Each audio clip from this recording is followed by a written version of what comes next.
Ang programang ito ay rated SPG, striktong patnubay at gabay ng magulang ang kailangan. Maaaring may masiselang tema, lengguwahe, karahasan, sexual, horror o droga na hindi angkop sa mga bata. Lumabas si Samantha bilang Gloria sa pamamahay nila ni Gabo at nakita siya ng mga kapitbahay ni Gabo na halos lahat ay napahanga sa kagandahan nito ni Samantha. Maliban na lamang dito sa kay Tekla na inis at galit dito sa kay Samantha na para kay Tekla ay inaagaw nito ang kanyang minamahal na walang iba ay si Gabo. At sa pagtatanong ng mga kapitbahay ay sinabi nga ni Gabo na kalalabas lamang ng kulungan itong si Gloria.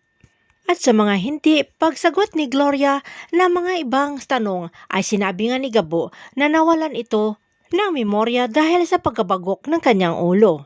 Habang nagpapaliwanag naman itong si Gabo sa kanilang mga kapitbahay ay inis na inis itong si Gloria o Samantha dahil inaakbay-akbayan pa siya ni Gabo na talagang nagpapakilala na sila ay ang mag-asawa. Pero nakisama naman itong si Samantha dahil gusto niyang tuklasin kung ano ang koneksyon nito ni Gabo sa kay Mr. Chan at saka dito sa kay Victor Safra. Samantala doon naman sa pamamahay nila ni Victor ay nakahanda na itong si Mariano kasama ang kanyang mga tauhan para ambangan ang magdadala dito sa kay Victor sa maximum security protection. Tinawagan naman ni Deborah itong si Lucas para tulungan ang kanyang ama at mabawi nila si Victor dito sa mga taga-NCIA.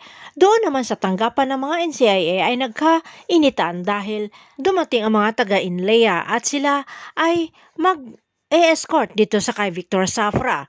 Hindi nagustuhan ni Delgado ang ginawa na ito ni dating General Jacinto dahil ayon sa kay Delgado walang pakialam itong si Jacinto sa kanyang trabaho.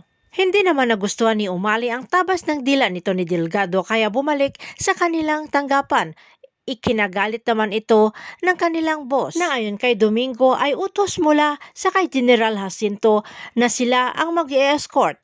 Kaya inutusan nito ulit ni Domingo si Umali na bumalik doon sa pag-i-escort dito sa kay Victor Safra. Pero hindi sumunod itong si Umali, bagkos inutusan ang kanyang mga tauhan. Magtagumpay kaya si Mariano na babawi ang kanyang anak na si Victor. Abangan na lang natin ang susunod na episode dito sa Sigabo.